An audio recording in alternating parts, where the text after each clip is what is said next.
no OBS Studio, a gente postar a aula depois, certo? Bom, aula passada, você teve dificuldade para entrar, mas basicamente a gente começou ah, falando sobre a introdução às máquinas de fluxo, que é o finalzinho da nossa matéria. A gente falou praticamente tudo sobre a parte de máquinas térmicas, que normalmente utiliza para fazer os TAI, etc. Então, a gente deu um enfoque para primeiro trabalhar eles. Tá? Opa, aqui que eu queria mostrar. Então, das unidades, das coisas que a gente viu na parte de máquinas térmicas, a gente já viu a parte inteira. A gente fez uma revisão de termodinâmica logo no início, para depois a gente entrar em ciclo de turbina a vapor, trabalhar misturas reagentes e combustão, a parte de ciclos a gás, ciclos combinados, né? E por último a gente trabalhou os ciclos a padrão Otto e diesel. E agora a gente está no finalzinho da matéria, que é a parte de máquina de fluxo, que é uma parte que é mais teórico que a questão de contas, igual foi nos programas anteriores, certo? Tem algumas coisinhas das máquinas hidráulicas que eu vou cobrar alguma matemática, tá?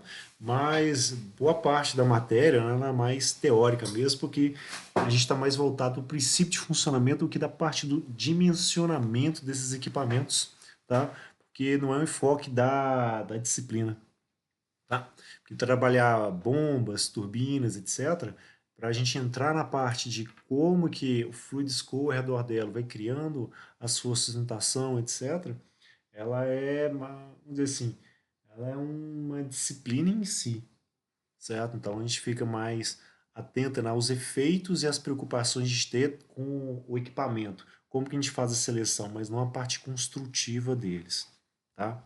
Não do ponto de vista de fazer a dimensionamento, porque não é do escopo do curso, né? E nem da atribuição de vocês como engenheiros de energia, tá? Senão seria uma outra disciplina chamada máquinas de fluxo, na mecânica mesmo, para a gente poder ver esse tipo de etapas de projeto. Tá? Dessas introdução à máquina de fluxo, a gente basicamente começou fazendo uma classificação entre as máquinas de fluxo em operatrizes, onde a gente pega energia mecânica, né, de um eixo e transforma em energia hidráulica. Como exemplo, a gente tem ventiladores e bombas. A gente tem as máquinas hidráulicas tipo motrizes, que são basicamente as turbinas do tipo eólica e hidráulica, e as máquinas hidráulicas mistas, onde a gente tem os carneiros hidráulicos, né, e ejetores como efeito. E o princípio de funcionamento é justamente, no caso das motrizes, não o inverso das bombas. Ou seja, eu pego a energia do escoamento e transfiro isso para um eixo qualquer, e dele para um gerador, etc., utilizando o equipamento. E no caso das máquinas hidráulicas mistas, elas utilizam um escoamento para poder criar um segundo. Então, é uma máquina que não demanda, né, energia elétrica ou como é que fala, energia mecânica para poder induzir o movimento, né, do segundo escoamento. Ele usa a energia de um primeiro escoamento para gerar um segundo, certo? E das bombas, basicamente, a gente fez a divisão em basicamente dois tipos, que vão ser as turbobombas, onde basicamente o fluido ele vai sendo acelerado da região de entrada para a região de saída.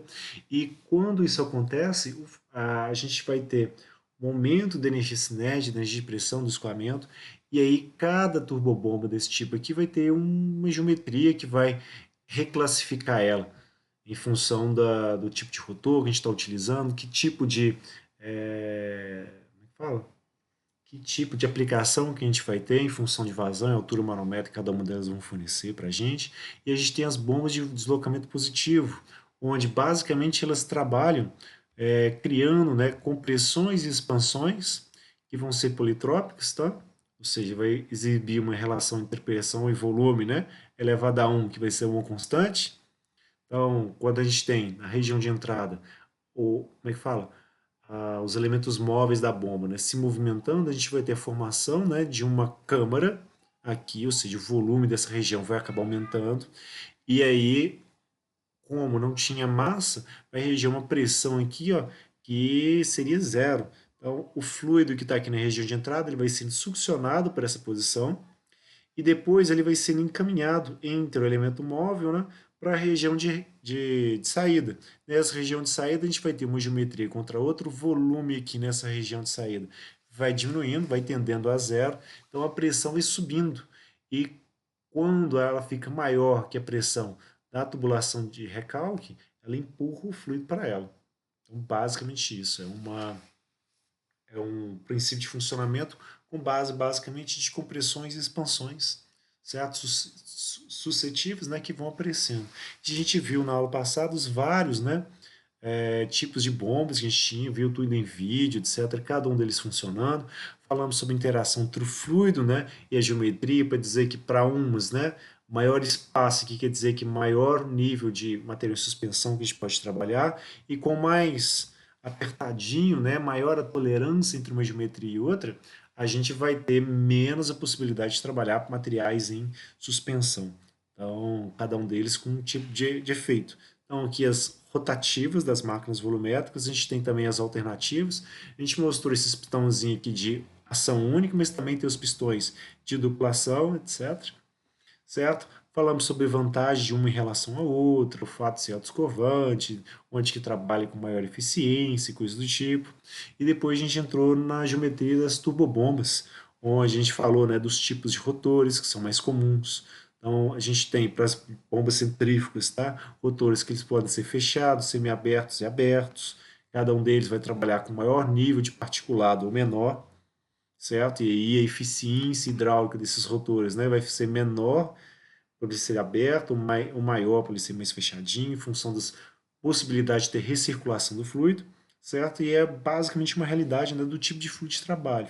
Se eu tenho que pegar uma água de mina, alguma coisa assim, para poder recalcar, eu preciso de um rotor que seja mais aberto, né? Porque se for fechado, ele pode entupir o canal que vai existir entre as paletas da bomba e a para de recalcar, simplesmente isso, certo? Porém, eu perco eficiência, né, em trabalhar com geometria tão aberta assim, porque o fluido recircula muito entre uma pá e outra, certo?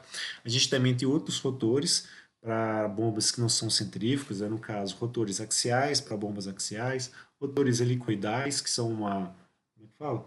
Um, um intermediário, né, entre axial e centrífugo, porque ele vai ter uma componente, né, o fluido vai ter uma componente tanto axial de saída como diagonal, como é que fala? Quanto radial. Então é um combinado dos dois. E quando ele faz isso, basicamente ele empurra para cima e para os lados. Então produz o escoamento de rotação, né? Que ele vai subindo e, como é que fala? E vai sendo expulso para fora. Então é o mesmo rotor de um liquidificador, por exemplo, que ele vai pegar a massa de fluido que está ali, elementos de suspensão, e na hora que ele começar a rodar, ele vai expulsar tudo para o lateral, para cima, e quando chegar no nível máximo, né, que a altura que ele consegue fornecer, o material, o fluido, né, começa a cair, cai para o centro, que vai estar livre. Então cai de volta na lâmina para ser triturado. Certo? A gente viu os rotores tem dupla, como é que fala? Dupla sucção, que é a entrada por eles dos dois lados, para poder justamente, né, aumentar a vazão que está sendo recalcada e ao mesmo tempo equilibrar as forças horizontais que aparecem sobre o eixo.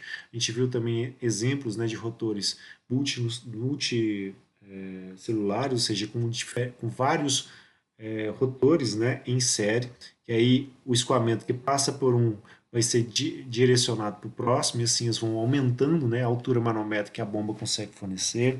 A gente viu o exemplo de aplicação para isso, que são as bombas de poço artesiano. A gente abriu até um, um catálogo de um fabricante, mostrei um videozinho de como que é um poço por dentro, que tipo de coisa que a gente espera nele, etc. E mais, a gente também falou sobre a classificação em função da altura, manométrica que a bomba desempenha, se o eixo está na vertical, se na horizontal. Então, classificação é basicamente para a gente ficar atento, né, a diferentes características, né, entre um equipamento e outro equipamento, certo? O mais importante é o princípio de funcionamento, né? O que que separa de uma máquina hidráulica volumétrica, né, de uma máquina hidráulica tipo dinâmica ou turbobomba, como é comum dizer também, certo? A gente viu também os elementos, né, que compõem as bombas. A gente viu inclusive durante alguns dos vídeos, né, esses elementos aparecendo, explicando o princípio de funcionamento de cada um deles, qual é o objetivo deles existirem, tá? E a gente também terminou a aula falando sobre os ventiladores, estava praticamente entrando já em turbinas. E no caso dos ventiladores, a gente tem a classificação também em função da diferença de pressão com que eles vão trabalhar e em função da geometria. A gente tem os ventiladores do tipo centrífugo, eles são principalmente aplicações industriais, embora a gente tenha aplicações residenciais também, no caso daqueles acendedores de churrasco, coisa assim, eles são ventiladores centrífugos também, mas a aplicação maior deles normalmente para escoamentos industriais, onde tem que pegar grandes vazões de ar e vai ter que deslocar eles, né, de uma determinada posição para outra, que é bastante comum, por exemplo, para sistema de combate a incêndio, onde em prédios, né, de número maior de andares, é necessário que esse sistema seja implementado. Então, o que, que ele é? Um conjunto de dois ventiladores, certo? Um para poder jogar ar fresco na escada de incêndio. Então, essa escada ela vai ser alimentada, né, por um ventilador centrífugo, normalmente de grande diâmetro e, como é que fala? Vai fornecer uma altura manométrica suficiente para poder pegar esse ar e jogando ele de andar em andar na escada de incêndio, para manter nessa região sempre uma pressão positiva de ar. Então, a ideia é que essa pressão positiva, né, expulse qualquer fumaça que queira, por algum motivo, adentrar aquela região e ela vá para, como é que fala, sair pelos halls. E dos halls a gente tem já o efeito do segundo ventilador, que ele vai basicamente fazer a sucção desses gases que ficam nos halls, para quê? Quando se acredita que vai ter um incêndio, né, que ele vai partir de algum apartamento. E se esse apartamento, né, quando ele se comunicar com o hall, em questão de abertura de portas ou uma coisa assim, esse, essa fumaça, né, ela segue succionado pelo hall, pelo sistema de ventilação do hall, e a pessoa tem a possibilidade de atravessar aquele hall, né, e chegar na escada de incêndio e evadir, certo? Assim como todas as outras pessoas do prédio não estão evadindo, elas estão dentro do ambiente que está com a pressão positiva de ar e saindo dos halls que estão com a pressão negativa, ou seja, está sendo succionado para fora, mantendo a fumaça, né, saindo o tempo inteiro do prédio, enquanto o ar fresco está, né, tá sendo retirado de uma outra posição e inserido dentro do prédio, certo? Para que, como é que fala? Seja seguro, né, as pessoas fazerem tudo com calma, saírem de suas casas com calma, como é que fala? Acessar a escada de incêndio e descerem ordenadamente, né, porque elas vão ter tempo para isso. As portas porta-fogo, elas suportam uma temperatura muito elevada, entre um lado e outro delas, sem que elas se desintegrem, né, por norma. Então, na hora que algum fabricante ele é certificado, é porque a porta dele passou por um teste desse tipo e viu que a porta dele suporta pelo menos 1 hora e meia de fogo, né, na face oposta, sem ela ceder. Ah, deixa eu ver o que mais. É bastante comum esse tipo de instalação, tá? Principalmente para prédios mais altos.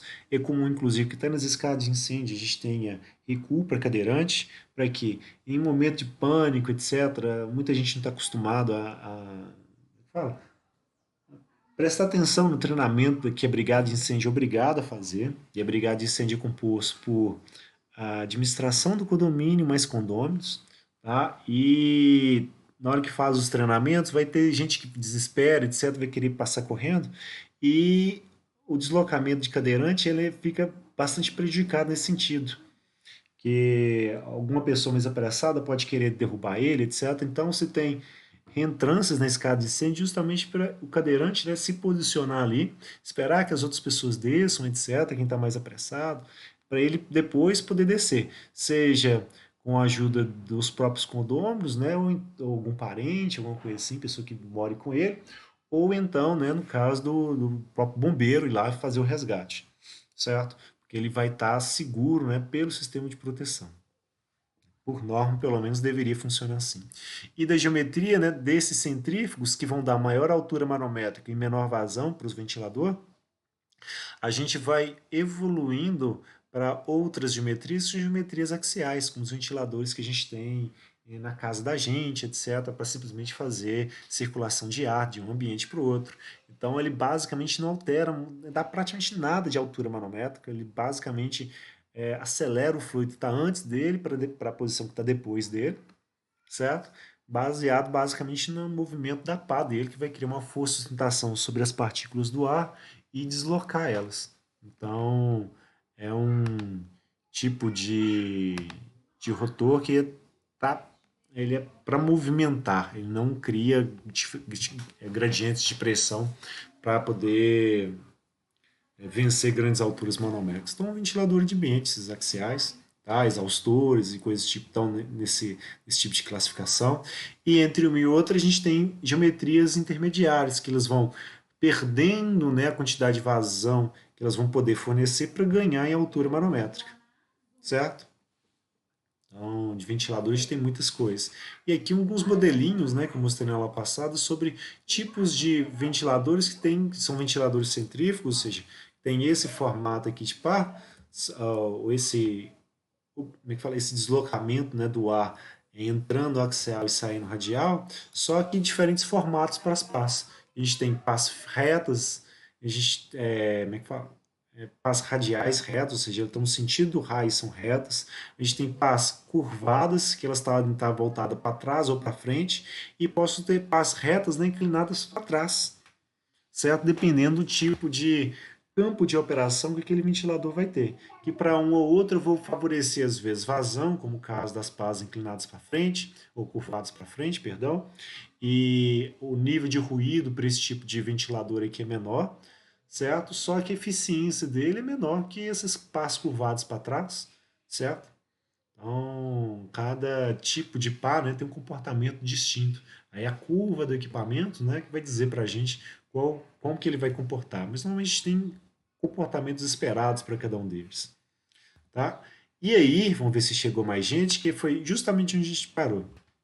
Tá? Opa, bom dia, Yolanda, bom dia, Lucas, bom dia, Natália. Tudo bem?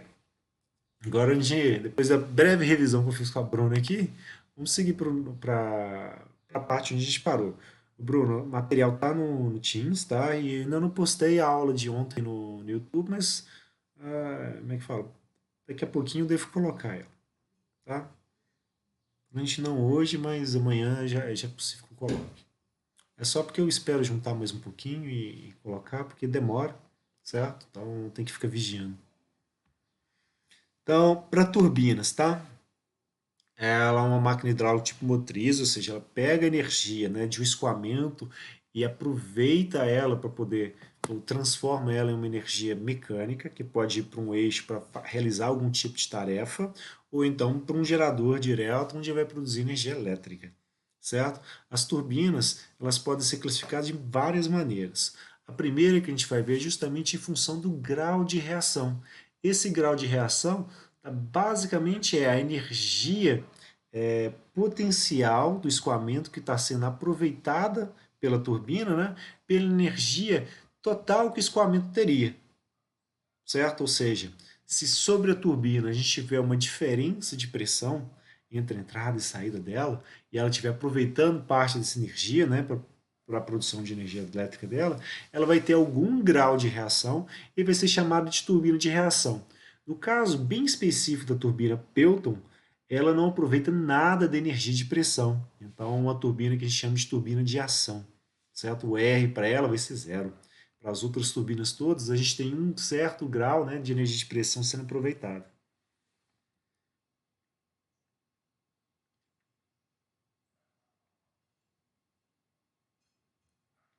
certo?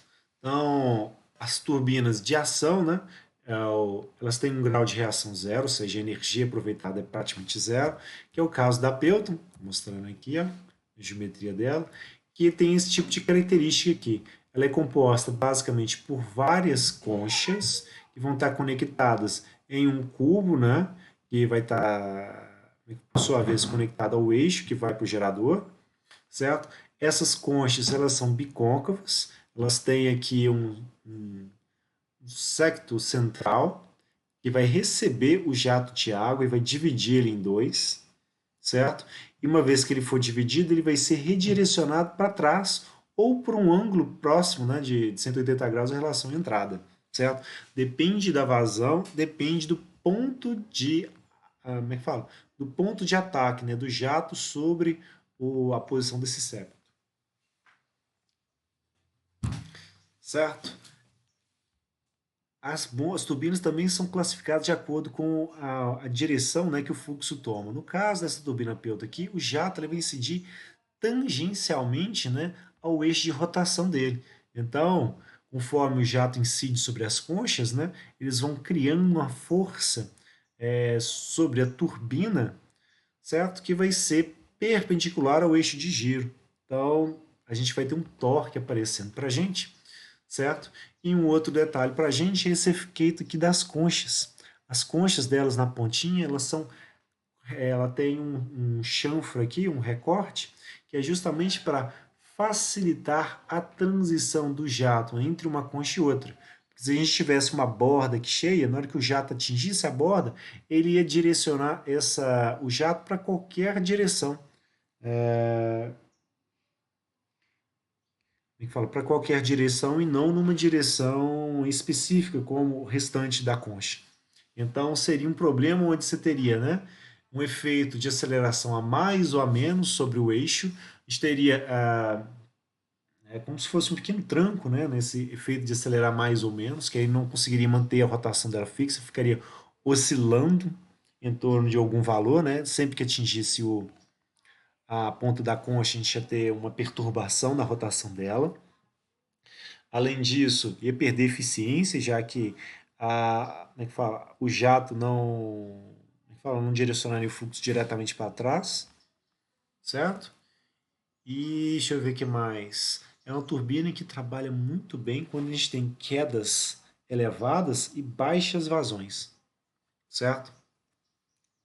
Então, é uma turbina para rios específicos, né, onde você tem uma queda muito alta e você não tem lá grande vazão para produzir energia a partir dela, certo? Que ela dá uma eficiência melhor para essas condições, tá? Então, para as outras todas, a gente vai ter já um grau de reação, que é o caso das turbinas tipo Francis, Kaplan, hélice ou bulbo, tudo faz também, que aí parte da energia de pressão também vai ser aproveitada, certo? E aí, em questão da trajetória, enquanto a turbina Pelton não é uma turbina tangencial, a turbina Francis ela vai ser uma turbina radial, porque o escoamento ele vai entrar radialmente por essa parte aqui da turbina, certo? Vai ter um distribuidor ao redor dela que vai direcionar o escoamento para essas entradas aqui.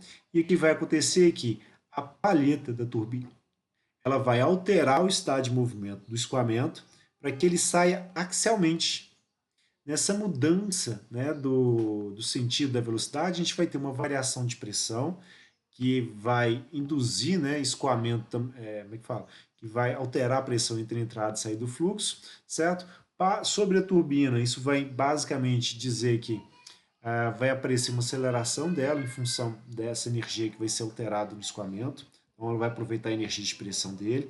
E ao mesmo tempo, conforme o fluido escoa pelas palhetas, certo? A gente vai ter também uma força de sustentação aparecendo sobre as pás, também criando torque, né, sobre o eixo da turbina. Então, neste caso aí, vai ser uma turbina que vai trabalhar para alturas, né, de médias a altas e vazões mais elevadas do que a própria turbina Pelton, certo? Já vai ser uma turbina, né, com uma ampla faixa de operação, justamente porque ela atende, né, de alturas variadas, normalmente de 20 a 250 metros, certo? Então ela é bastante flexível em relação à altura e está numa faixa de valores de altura onde normalmente estão os rios que a gente tem aqui no Brasil e na maioria dos países, então é uma tecnologia bastante aplicada, certo?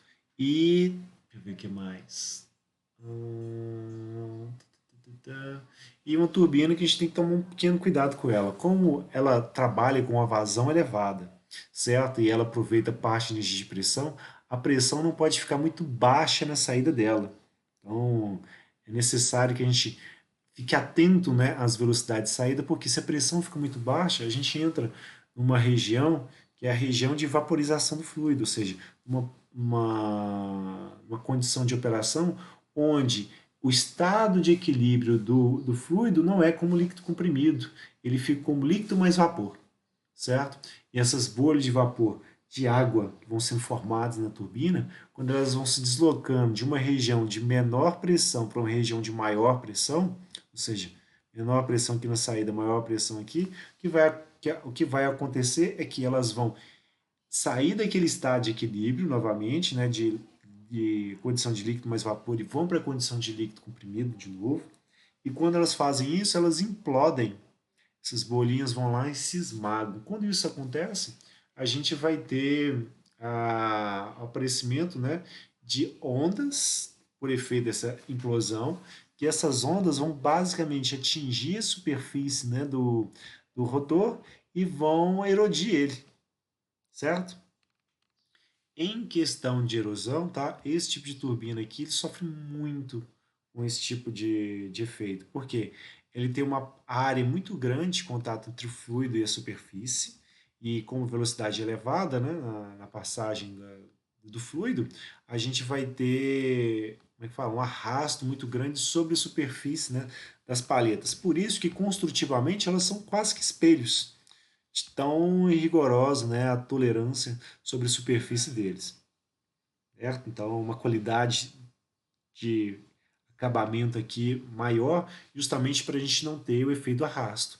No caso da Pelton que a gente viu, construtivamente ela é muito mais simples. Essas conchas aqui podem ser feitas de material fundido, certo? Onde é comum até para aplicações mais, vamos dizer assim, rurais, por exemplo, você nem termine de usinar a palheta para a concha, né, para ela ficar sem os, como é que fala? Sem os defeitos que a fundição acaba criando, né? Que é a presença de um suco a mais, alguma coisa, alguma protuberância, porque o jato, quando incidir, ela não, como é que fala? Não vai criar tanto atrito, até mesmo porque se for fazer um ferro fundido nodular, por exemplo, um material extremamente duro. Então, o atrito com a concha em si não vai ser tanto problema.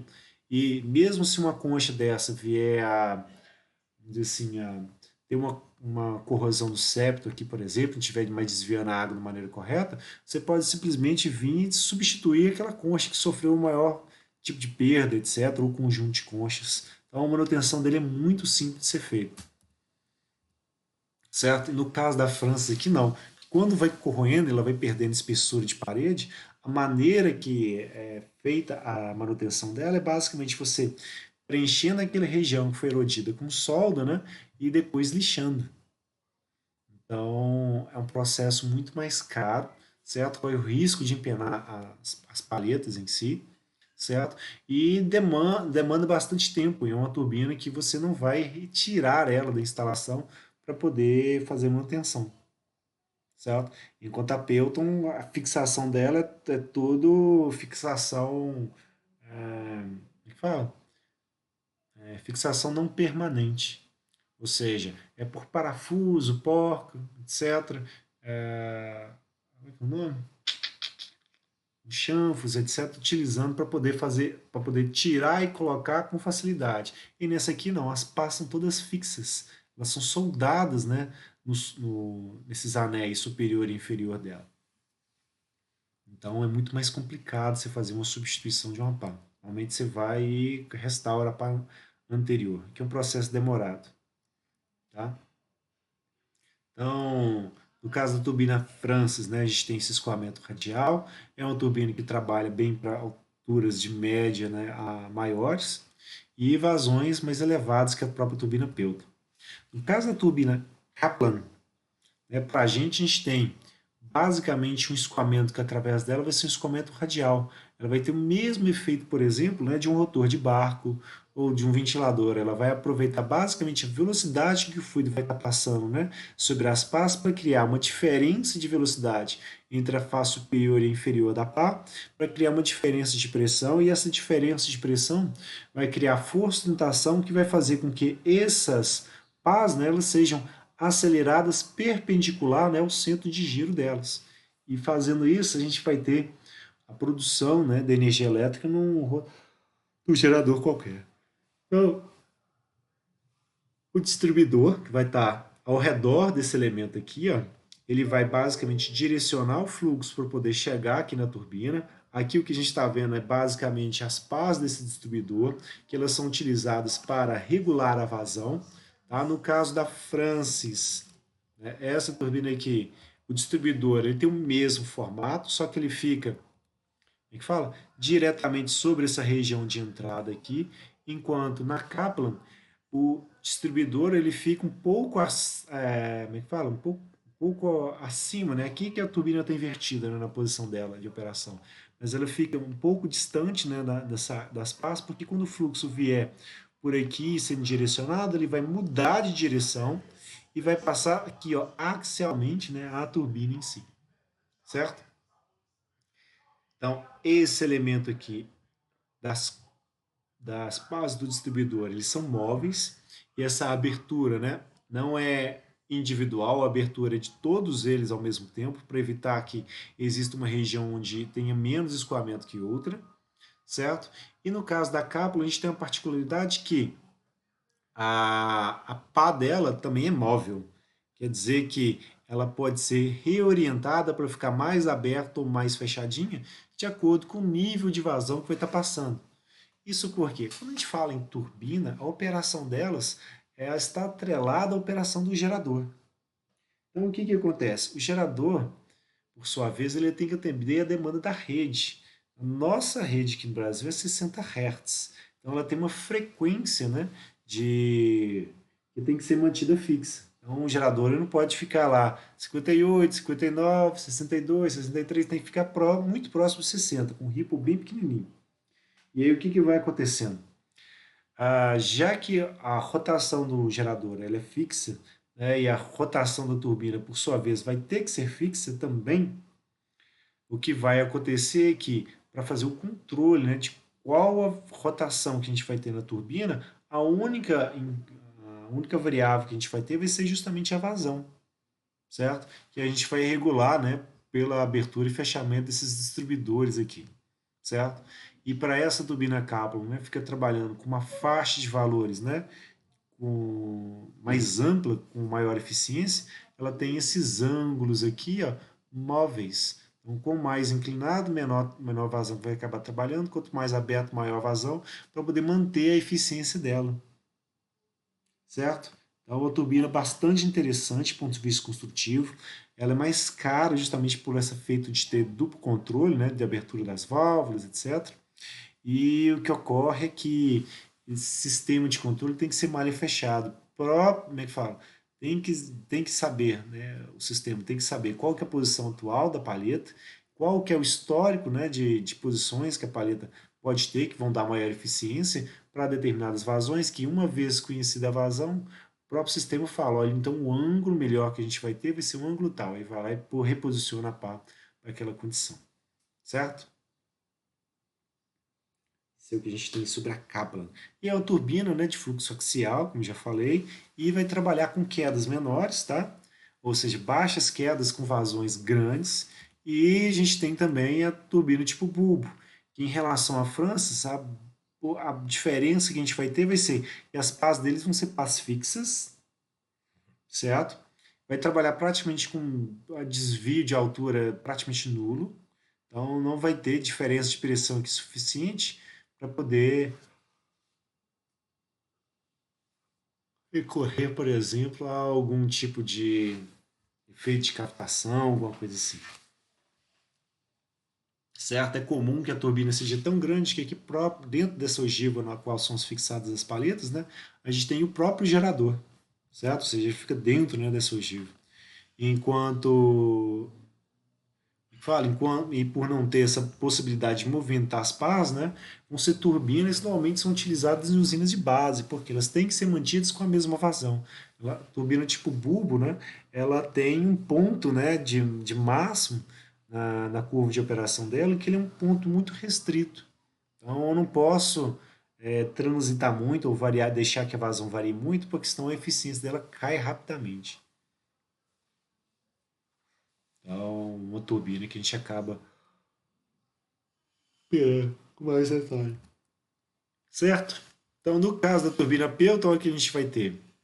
A gente vai ter o campo de operações delas, né, para maiores alturas e vazões relativamente menores, enquanto para a França ela já vai trabalhar bem, né, um perfil mais perfil mais médio, né, com vazões de pequena a grande e alturas, né, que variam de alguns metros, né, para alturas maiores, certo? Existindo, né, entre as turbinas, né, campos onde ora você tem uma Pelton que melhor atende, ora você tem uma Francis que melhor atende a instalação. Então tem essas interferências de um e de outro.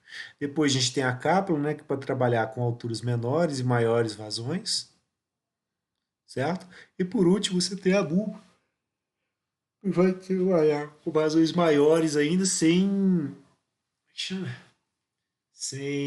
praticamente nada de altura, né?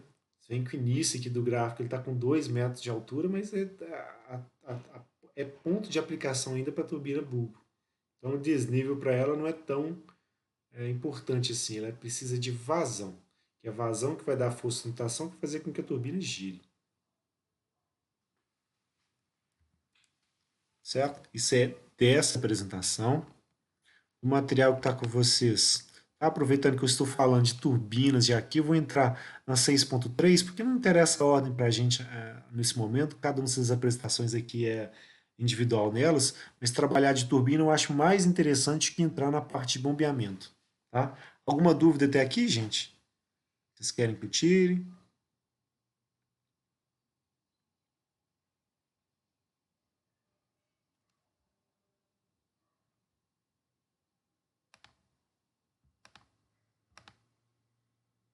Oi, gente? A dúvida não, né? Então, na sequência. Vou abrir de turbina, vou pular para 6.3, só para aproveitar o gancho que a gente está falando de turbina já hoje, para dar mais detalhes, né, sobre como que a gente faz seleção de turbina, que é uma parte bastante interessante, né, e as preocupações que a gente tem com captação para ela.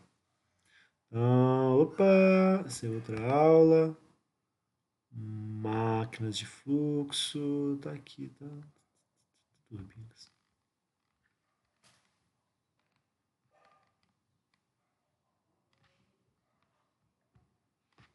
Eu já vou pular algumas coisas que ela é uma prestação preparada para um outro curso aí, no outro curso ver essa classificação muito próxima, que no início do semestre para embasar todo mundo e logo em sequência ver lá lá para o finalzinho do semestre a gente vê o efeito da turbina para ela.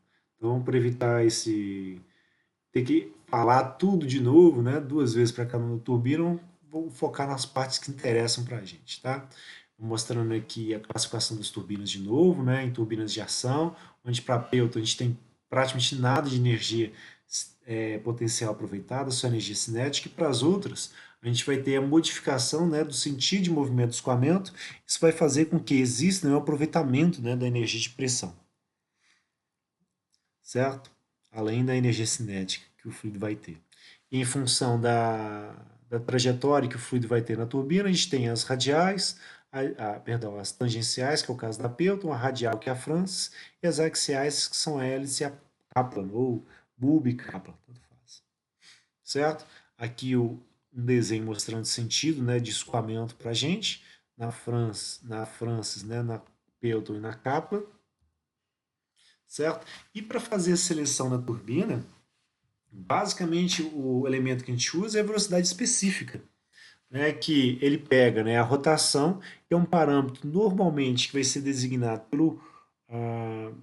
pelo gerador que vai fornecer, vai trabalhar na hidrelétrica, certo? Esse gerador é basicamente escolhido em função da queda e da altura que a gente vai ter na instalação, para a gente dimensionar qual que é fala, qual que é a capacidade que esse gerador vai ter, e em função desse número de rotação, ou dessa rotação que ele vai ter, a gente vai multiplicar pela potência que o jato teria, ou seja, peso específico, densidade vezes gravidade, vezes a vazão, vezes o termo da altura para ele, certo? Tudo isso elevado a meio, e aqui no denominador a gente tem a altura elevada a 5 quartos.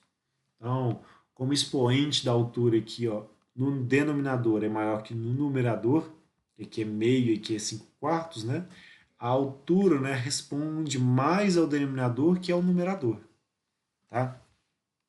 Então, quando a gente tiver uma turbina, por exemplo, que vai ter vai se ajustar melhor a alturas mais elevadas, a gente vai ter rotações, né, ou velocidades específicas que vão ser menores.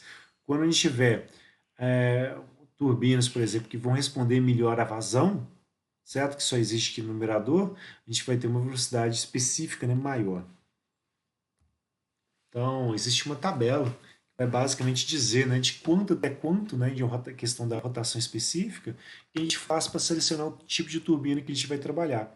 A gente tem tipo de turbina, como a Pelton, por exemplo, que vai de 10 a 50, ela pode atingir valores maiores se tiver, né, mais jatos incidindo sobre ela, né, porque jato único é uma coisa e múltiplos jatos sobre a turbina Pelton vão aumentar, né, a faixa de utilização dela aqui, certo? E a gente pode ter também, né, a Francis operando, né, de uma faixa de rotação específica, né, mais baixa para uma faixa de rotação específica mais alta, basicamente em função do formato das pás que essa turbina pode assumir. A gente tem pás retas, pás inclinadas, certo? Pás muito inclinadas, mais curtinhas, certo? E no caso das outras turbinas, que são a Kaplan, Bulbo e Hélice, etc., é, elas são turbinas que vão trabalhar com muito mais vazão do que altura. Então, essa rotação específica, né, cresce aqui para essas duas turbinas. Então, como que começa essa escolha, né, da turbina que a gente vai trabalhar? Basicamente, começa, né, da gente achar uma localidade onde exista, né, ou pré-exista alguma queda de água, certo? Uma vez que essa queda de água foi identificada, a gente vai querer saber quantos metros de queda a gente vai ter nela e qual que é a vazão desse rio.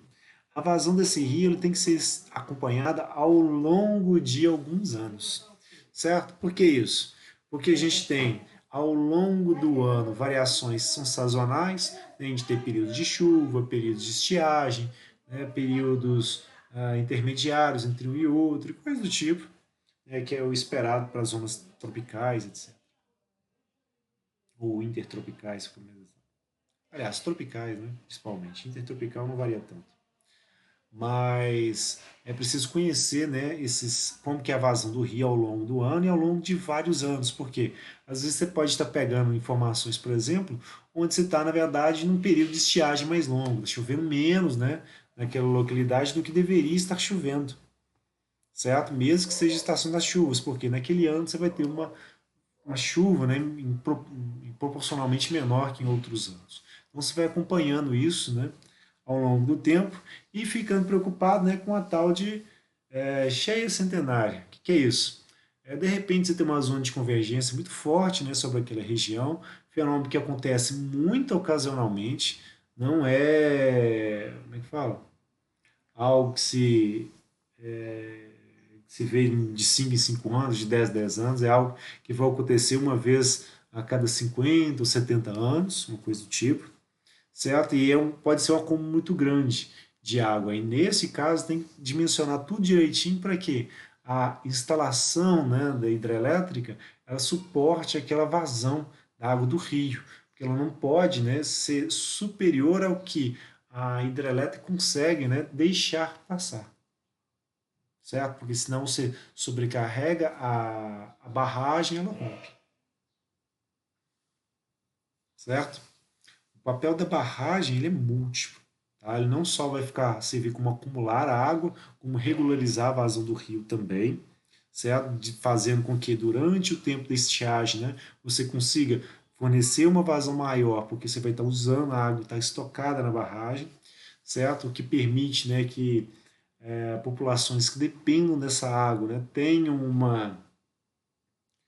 fala, tem essa disponibilidade hídrica para poder continuar com o seu consumo, seja também para atender, né, a demanda da fauna e da flora que a gente vai ter no rio.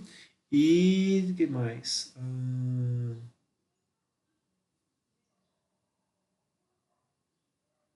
Tem também os aspectos culturais, né? O uso das barragens com prática de esportes, coisas do tipo, turismo, etc., que envolvem normalmente essas hidrelétricas maiores, onde tem uma bacia de acumulação para tempos maiores, mas normalmente usinas a fio d'água são mais, mais discretas, né? A usina fio d'água às vezes vai acumular água durante algumas horas do dia para poder pegar aquela água toda que foi acumulada, né, e gastar ela num período bastante curto, né, para poder atender, por exemplo, um período de pico, por exemplo, de consumo, certo? Por exemplo, de umas 3 horas, ou de meio-dia às 3 horas, que é quando começa a entrar muito ar-condicionado, então o consumo aumenta bastante, ou então o sistema hidrelétrico vai trabalhar durante o chamado de horário de pico, hoje nem mais tanto, porque são dois picos, né, que seria de 6 às 22 horas, que é onde se tem a, o consumo, né, em casas, residências, de chuveiro,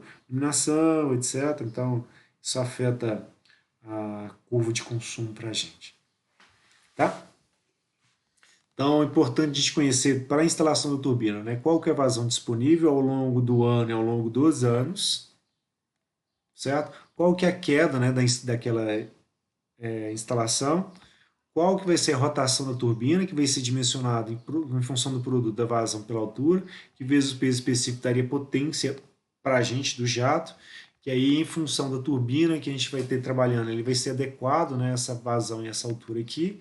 Na hora que a gente seleciona isso, a gente teria a turbina e a rotação dela, certo? Ou pelo menos, né, uma faixa, uma gama de turbinas que a gente pode acabar trabalhando para elas.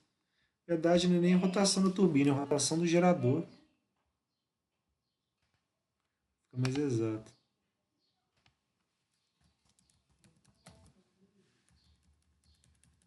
É qual o gerador que vai atender aquela produção e qual que, com base nessa rotação do gerador aqui, qual que vai ser para a gente, né, a rotação específica, certo? Que aí entra com a rotação do gerador, a potência que a gente teria na instalação, qual que seria a queda, e aí acha para a gente qual que vai ser a velocidade específica que a gente, pela tabela, acha qual que é o tipo de turbina que a gente vai selecionar. Achando esse tipo de turbina, a gente vai nos gráficos de fabricante para aquele tipo de turbina e busca a turbina que melhor vai atender a gente, em questão de vazão disponível e questão de queda, certo?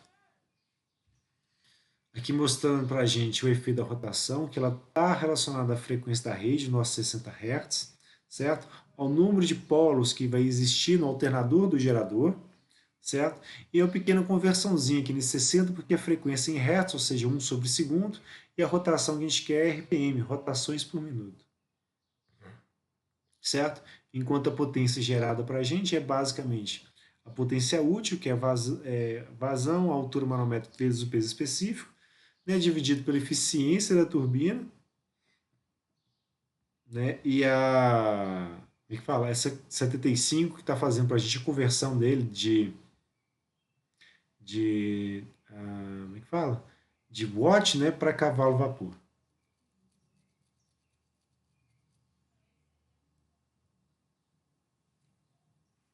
E aí, uma vez que a gente tem as informações da turbina, a gente pode fazer seleção, né, pela tabela, pode fazer aqui pelos gráficos, onde aqui no caso para a gente é um gráfico de altura por velocidade específica, para mostrar onde que vão estar as turbinas para cada uma delas, tá?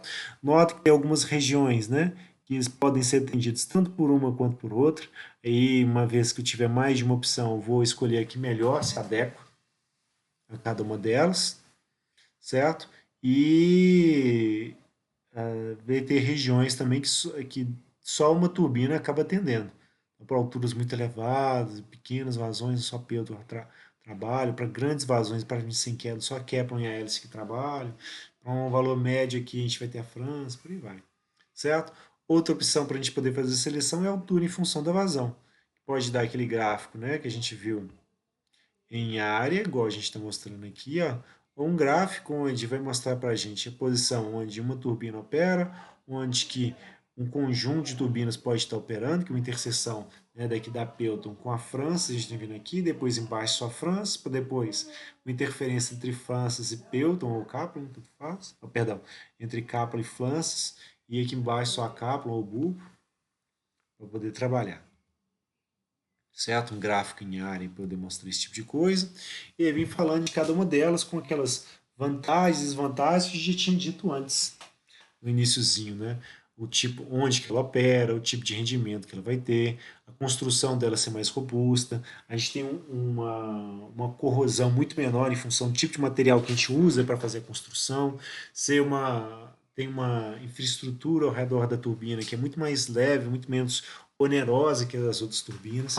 E basicamente para essa turbina, como ela pode operar aberta para a atmosfera, você não precisa, né, gastar muito com canal de fuga. Você basicamente precisa, né, que a água ela seja direcionada para fora da turbina, né, sem que atinja, por exemplo, os outros elementos que não estão associados ao eixo, que normalmente é o quê? Os rolamentos, volantes de inércia e o próprio gerador, certo?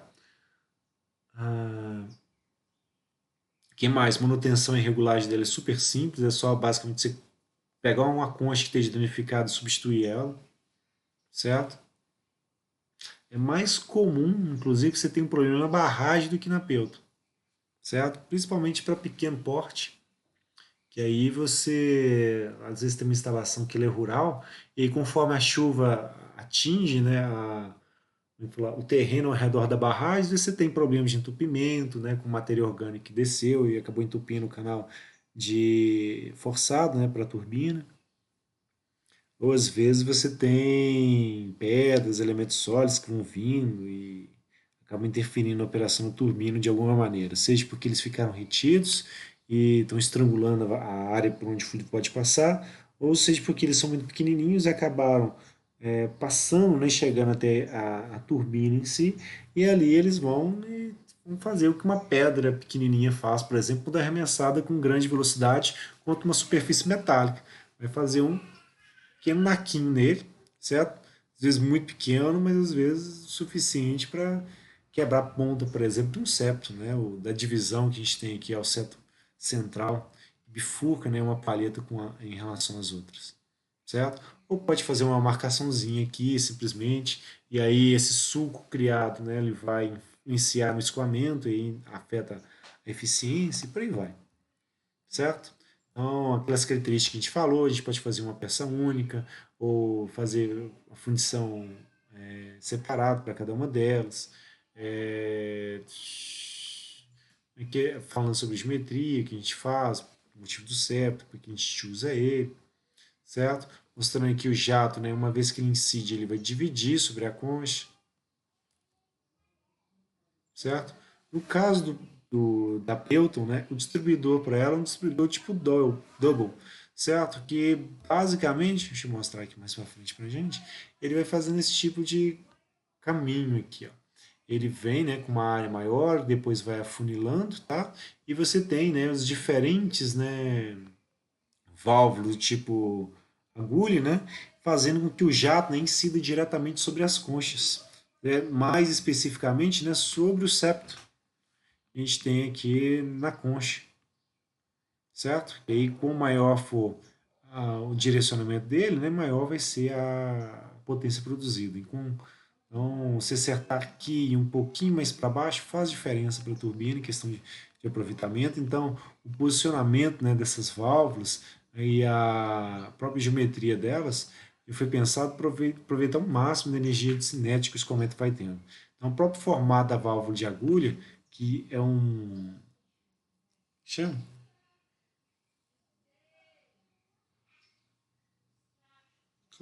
A válvula de abertura gradual, na hora que o jato vai passando por ela, o perfil dela vai ajudar a direcionar a água, né, na saída, né, para ela atingir justamente a concha. A gente tem um distribuidor, certo? Dessa, desse tipo de turbina, né? O double, já falamos isso aí. Finalidade regular a vazão, é isso mesmo. Todo distribuidor, o objetivo é regular a vazão. A dispersão mínima da água, né? E a agulha, aumentar ou reduzir a pressão saída. É isso aí. Não tem nada de diferente aqui no texto, não. Certo? Aqui a válvula tipo em agulha com mais detalhe para a gente. Certo? Ela é basicamente acionada. Pode ser por solenoide, pode ser mecanicamente, mas vai ter uma retração dessa geometria aqui, ó, e vai fazer com que o jato, ao passar pela abertura, ele siga diretamente, né, para a geometria que a gente vai ter logo na frente dele. Pode ser uma pá, uma concha, etc. e aqui mostrando para a gente ser feito. Então, eu tenho uma carcaça, tenho uma bomba, ó, tem a carcaça aqui para fala, para coletar, né, a vazão que vai ser direcionada para qualquer quando ela vai direcionando para trás, você tem um componente também horizontal que vai fazer com que ela desvie para as laterais aqui. Essa componente ela varia de acordo com o nível de vazão de trabalho que a turbina vai estar e, claro, a rotação dela. Tá? Mas basicamente quando o jato incidir, essa carcaça vai simplesmente, né, ajudar a que o gerador em si não fique encharcado, que seria um problema de operação para ele, e que nem a água, né, retorne, né, para o rotor.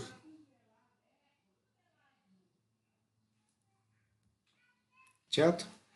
E aí o que flexibiliza bastante o verso da Pelton é basicamente a possibilidade de ter mais, né, de uma válvula de agulha incidindo sobre ela.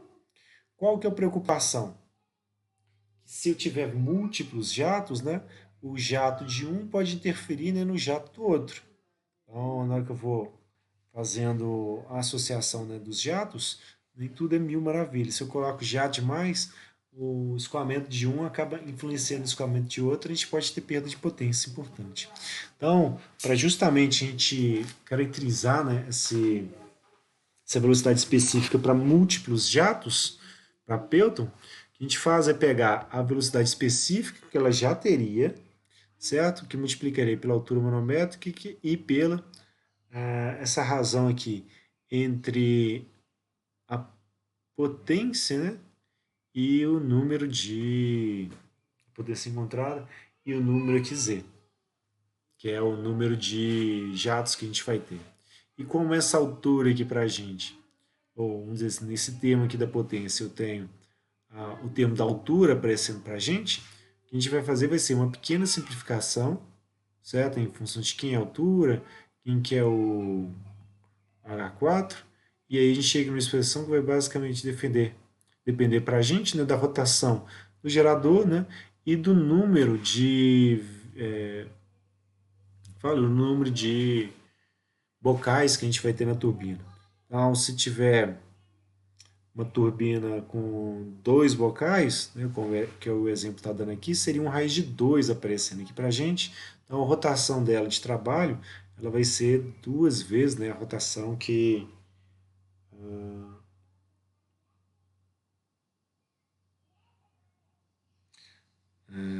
você vai expandindo, né, basicamente. E em vez de trabalhar com um jato só, tendo mais de um jato, aí a velocidade específica dela vai ampliando. Ela consegue, né, trabalhar, né, com maiores rotações específicas, né, aparentes pelo menos, né, para expandir o ponto de operação para ela. Então, essa é uma das possibilidades aí, em função da gente ter múltiplos jatos, né, de entrada, de admissão na turbina Pelton. Tá? Então, bastante importante, né, que os jatos não perturbem entre outros. E essa combinação aqui, ela vai normalmente ocorrer escalonada, tá? E o jato de uma não pode interferir no jato da outra. Por isso a gente tem esses elementos aqui para fazer a proteção de um com o outro, certo? E o que, que vai acontecendo?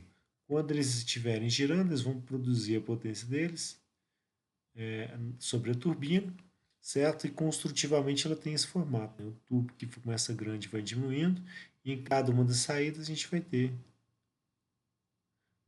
uma concha, né, para ser atingida. Então aí a gente tem produção de energia elétrica. No caso da Francis, nessa turbininha linda aqui de morrer para a gente já tem, né, em questão de dados, né, alturas de queda para ela, com ser alturas mais intermediárias, então atende bastante a gente questão disso. Tem o efeito da erosão, que eu já falei com vocês. A gente tem o posicionamento do eixo da turbina com vertical e horizontal. Tá? Praticamente não tem turbina Francis, né, com o eixo na horizontal, certo? Essas turbinas normalmente são turbinas muito pequenininhas que são colocadas em laboratório, e aí você não tem o efeito, né, da deflexão, né, da barra que vai sustentar do eixo, né, da turbina, em função do peso e dos níveis da sobrecarga que o fluxo passando também ia criar sobre o eixo. Então, para evitar esse tipo de coisa, normalmente a gente coloca tudo na vertical no projeto, certo? Se tem mais efeitos, pressão. A gente tem, enquanto a turbina vai sendo mantida lisa, né, a gente tem uma redução, né, das perdas que a gente teria por atrito. E a gente tem necessidade também para essa turbina, né, de ter uma velocidade absoluta na saída baixa para que a pressão, né, seja um pouquinho mais alta que a pressão de vaporização do fluido e a gente não tenha problemas de captação. Certo? O distribuidor para ela é um distribuidor tipo Fink. Esse distribuidor ele começa com um caracol, né, invertido para a gente. E desse distribuidor você tem um conjunto de pás que são pás móveis. Eles vão ajudar a direcionar o escoamento e vão ajudar basicamente a como é que fala? Regular a vazão. Lembre que a turbina ela tem que trabalhar sempre com a mesma vazão. Tá? E na parte de baixo, né, no tubo de sucção, a gente tem basicamente uma voluta, certo? Cuja área vai aumentando para a gente recuperar parte da energia que a gente teria ao escoar, ou nesse tipo de escoamento aqui. Ó. Porque a energia de pressão, como vai ficar mais baixa, quando a área que aumenta a pressão aqui vai tender a aumentar, já que a velocidade vai cair. E aí eu mantenho uma pressão positiva aqui abaixo, né, da turbina para justamente evitar esses problemas de pressão ficar muito baixa e a gente ter captação. Certo? Aqui, construtivamente, como que são as pás, né, desse distribuidor, elas se movimentam simultaneamente, não tem como elas se movimentarem de maneira individual, certo? E aqui a geometria das franças, tá? Como lenta, a gente tem pás que começam retas, a extra rápida, a gente tem as pás bem curvadas, na casa da Francis normal, a gente já tem uma inclinação, certo? Que é uma inclinação intermediária, normal, perdão. E na extra rápida a gente vai ter uma inclinação muito mais elevada, né? As pás vão ter um formato maior, etc. Tudo isso para poder atender a demanda que a gente vai ter para essas instalações. Tá? Aqui mostrando um rotor desse tipo de turbina Francis para a gente, que é um rotor da usina de Itaipu. Tá? São 118 metros de queda. Enquanto a gente tem lá 100, como é que fala? 20 turbinas atuando para produzir energia elétrica. Tá? A gente tem o diâmetro externo dela aqui de 8,6 metros, que é uma curiosidade para a gente aqui, mas enorme, né? Maior que o nosso quarto. Que mais? O peso dela é bastante elevado, o que explica, né, a gente ter um eixo vertical, porque um eixo horizontal fatalmente ia acabar fletindo com uma carga tão elevada, certo? Professor, se eu fizesse um eixo maior, aí o próprio peso do eixo ia fazer refletir. Então, isso gera esse tipo de problema, tá? Vou defletir aqui melhor. Vazão de cada uma delas, 645 metros cúbicos por segundo. Então, como se fosse 645 caixas d'água, né, de 1.000 litros cada segundo de água passaria por ela. Então, vocês terem uma ideia, né, o quão volumoso é o Rio Paraná, poder trabalhar com uma vazão tão elevada na hidrelétrica. Certo? E a potência de cada uma delas é 715, né, megawatt. Para a gente comparar essa instalação com a outra instalação, vamos pegar exemplos aqui vamos dizer assim, literatura técnica.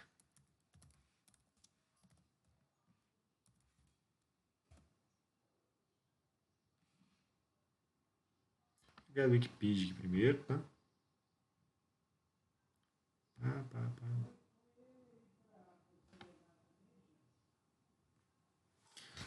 Certo? Só para vocês terem ideia o que é ela. Vou mostrar aqui primeiro o formato dela, que é a parte que deixa ela mais.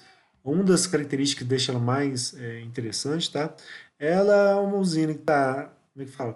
Um deserto, certo? Uma hidrelétrica num deserto que está represando esse rio aqui, que é o Rio Colorado. Então ele atravessa como é que fala? Esse deserto aqui, cavando cânions que não tem fim. Ela foi represada aqui, basicamente, quase que separando os estados de Nevada e o do Arizona, e ela foi construída basicamente para atender Las Vegas, certo? o formato dela, esse formato curvo aqui, ó, certo? Então, imagens, a gente poder visualizar isso direitinho. Aqui, ó, dá para ver direitinho essa curvatura, tá? Qual que é o objetivo? Esse formato em arco aqui, ó, com a carga aqui acima, é justamente para que toda a pressão, né, que o fluido vai criar sobre a instalação crie forças no material da instalação, que vão ser só forças, né, de compressão. Aí, materiais como concreto, que suporta muito bem, né, esse efeito de compressão, vai economizar uma quantidade absurda, né, de aço, por exemplo, por não ter esses efeitos de tração sobre ele. Então, a quantidade de aço utilizado na obra foi reduzida muito em função do tipo de construção que foi feita. E, além do mais, né, se apoiou os extremos dessa usina na própria rocha da garganta. Então, isso ajudou bastante, né, a reduzir o custo de operação para ela. É uma represa que, em questão de queda, não é lá muito, ah, não é lá muito impressionante. Falo que são 181 metros em altura. Hum,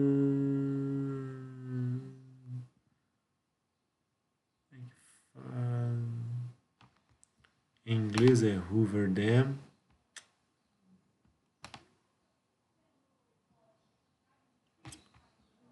Damn. Pronto, volta. Certo? Então, uma queda, né, de 180 metros. A produção de energia elétrica dela não é lá muita coisa, são só 2.000 megawatts de produção total, certo? E ela é bastante famosa, né, pela arquitetura dela, pelo ambiente em si, que é muito bonito ao redor, mesmo que seja só rocha, né? É uma escavação que a própria natureza acabou fazendo, a maior parte, certo? Que fica muito bonito. Você tem ponte, né? O pessoal fica passando na frente, o pessoal, os turistas tiram fotos, etc. E ela fica assim harmonizada, né, com o ambiente dela, certo? Então acaba ficando bonitinho e vira cartão postal. Aí como é que fala? Parece muito filme, ah, etc. E é uma represa, né, que acaba trabalhando com turbina do tipo Pelton, justamente em função da queda e por não ser um rio tão caudaloso assim,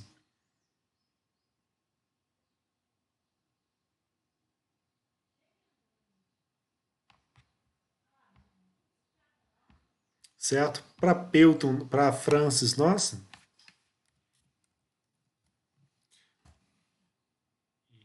aí, uh, coisa horrorosa. Então, a diferença de um para o outro é gritante, né? Olha aqui, ó, que é a nossa represa do Itaipu, que está no Rio Paraná, que é um rio onde a queda, né? Vamos colocar aqui em todas que a gente já pega a informação. A queda para ela é muito próxima, uma queda de 196 metros, certo? Então, é uma queda que é equivalente, só que a vazão como é que fala? Do Rio Paraná é uma vazão muito mais elevada. Deixa eu pegar aqui, Itaipu, Wikipedia, para a gente ter comparação dos dados de um com o outro. A gente tem 20 turbinas lá, com uma vazão absurda do Rio Paraná, uma área alagada gigante. Hoje em dia ela está gerando mais ou menos 11% do que o Brasil acaba produzindo, tá? Se eu olhei no site da própria. Como é que chama? Da própria concessionária, tá? A queda são de 196, enquanto a Hoover ele está dizendo para a gente que é 181, então um pouquinho mais alto, certo? Enquanto essa aqui está gerando 2.000 megawatts, essa aqui nossa vai gerar 14.000, então 14 vezes mais, em função da quantidade de vazão que vai ter nesse tipo de rio, tá? E aí a usina em si é quase um semestre para a gente ver as características todas dela, a questão de história de construção. A gente faz basicamente, né, ficar atento aos elementos que interessam para a gente em questão de instalações. Cadê imagens? Certo? A gente está vendo aqui, ó, Nessa parte aqui, ó, é basicamente o... Deixa eu aqui melhor para poder ver de frente, tá? Aqui é basicamente o vertedor da usina, quando ela está com capacidade muito elevada, que a água fatalmente, né, passa por aqui. Aqui, ó, nessa parte, a gente tem as 20 turbinas que acabam produzindo energia elétrica para a gente, tá? Das 20 turbinas, a gente tem boa parte de energia produzida aqui no Brasil, os 11%, e ainda tem o restante que vai para o Paraguai, que produz 80% mais ou menos da energia elétrica de lá, né, do outro país. Então, é uma instalação bastante ampla, certo? Custou um absurdo em dinheiro e a área alagada gigantesca, certo? Mas ela é uma das principais responsáveis pela produção de energia elétrica aqui no Brasil, certo? A única que supera ela, Três Gargantas, está vendo aqui um detalhe, não sei porquê, mas apareceu aqui, certo? E no caso da nossa, como é para rios caudalosos, mesmo que a altura seja mais próxima, né, uma da outra, ela é feita com turbina do tipo Francis. Vindo para cá, voltando para a apresentação nossa. Aqui a gente tem, né, o modelo da instalação em si, onde a gente vai ter, né, um distribuidor tipo FINC, né, em caracol, onde ele começa, né, com uma área maior e vai reduzindo ela para que a gente mantenha, né, a velocidade que o fluido vai estar escoando em cada um dos pontos dela e direcionando, né, eles para o rotor, né, como é que fala, em volta, né, dessa caixa a gente vai ter lá as pás móveis que vão regular a vazão que vai estar passando pela turbina. Lembra que a turbina ela tem que ficar trabalhando com rotação fixa. O único controle que a gente vai ter para ela é em função da vazão que a gente vai permitir que passe para ela. E uma vez que chega na turbina, ela vai basicamente pegar o escoamento, né, e vai redirecionar ele para baixo, certo?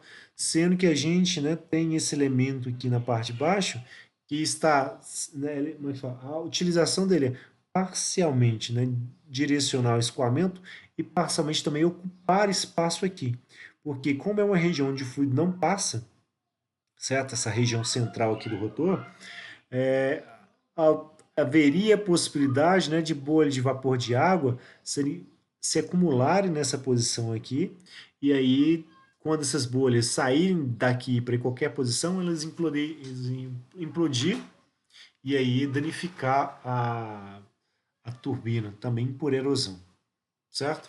São duas erosões, uma por atrito direto, que a gente teria entre o fluido passando e sendo esforçado, né, pela própria turbina para modificar o movimento dele, certo? E o outro em função da captação.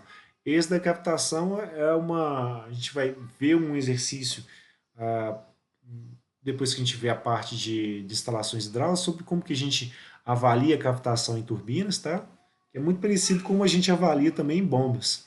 Então, é uma das coisas que a gente quer ficar atento com isso, tá?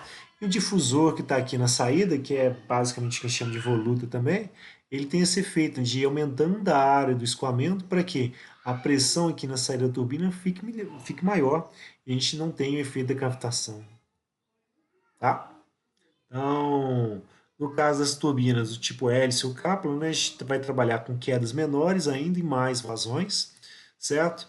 A gente tem um distribuidor que é o mesmo da França, certo? Só que ele fica em uma posição, né, mais acima do que a própria turbina. E a gente tem as pás móveis para fazer o controle, né, do fluxo de água que passa pela turbina.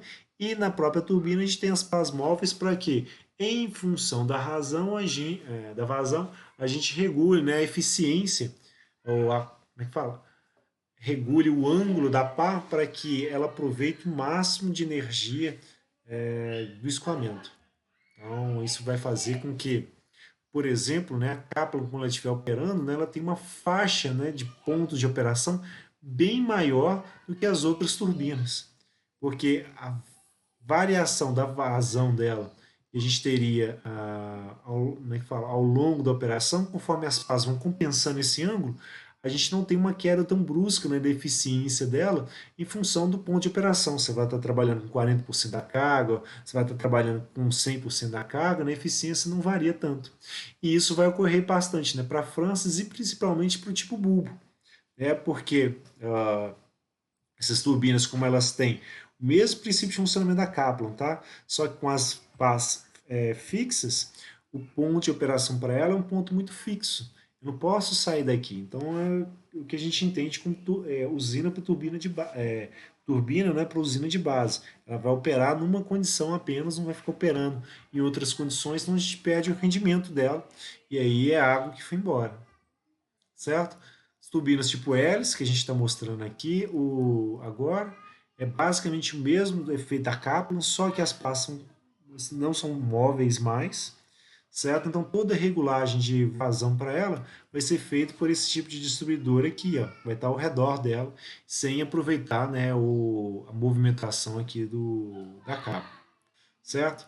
E aí, gente, trabalha basicamente com quedas ainda menores, onde a vazão é uma vazão absurda para poder produzir bastante potência com a turbina em si, certo? E para isso a gente usa usinas de base para elas poderem trabalhar o máximo possível. A gente tem problemas, de limitação da eficiência dela na faixa de 80%, ou seja, ela não consegue chegar a 90% igual outras turbinas que a gente tem, justamente porque a turbina, quando ela acerta, né, a palheta, né, ela vai ter um efeito de atrito sobre ela e vai fazer com que o rendimento não fique tão elevado, certo? E aí vem falando aqui dos elementos que normalmente a gente tem nas hidrelétricas, né, que é basicamente o reservatório, a gente tem a barragem, que pode ser construída, né, inteiramente em concreto, pode ser também utilizando o que a gente chama de enrocamento, que você tem uma mistura de concreto com rochas, né, da próprio sítio, né, de escavação da hidrelétrica, certo? A gente tem ó, o tubo forçado, que basicamente é a tubulação que comunica, né, a água da barragem, né, com a turbina em si, com o gerador, normalmente acima dele, o termo da voluta, que a gente aparece aqui, que basicamente vai estar ligado ao canal de fuga, que justamente vai fazer aquele aumento, né, da pressão na saída da turbina para evitar os efeitos de captação, certo? E aproveitar para melhorar, né, a energia cinética que o fluido vai continuar a ter, certo? E aí ele mantendo a energia cinética dele, ele consegue continuar a se deslocar para o rio, ao invés de simplesmente ficar estagnado. Muita coisa. Dúvidas, senhores?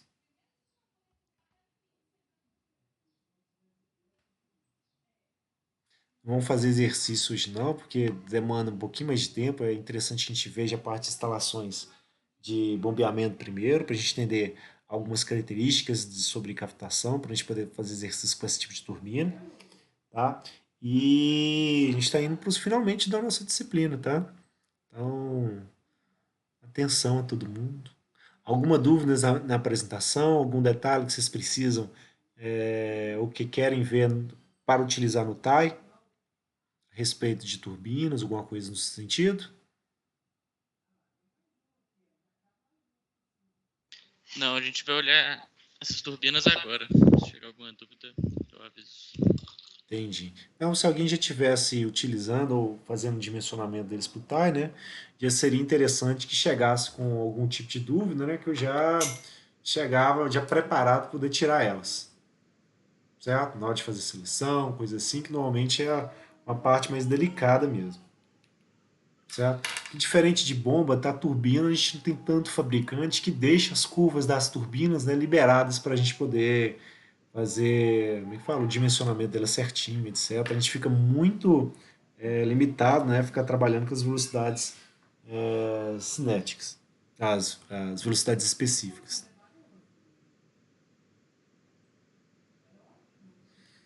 Então, tá bom. Então, vamos encerrar a aula hoje um pouquinho mais cedo, dá tempo do professor recuperar a voz.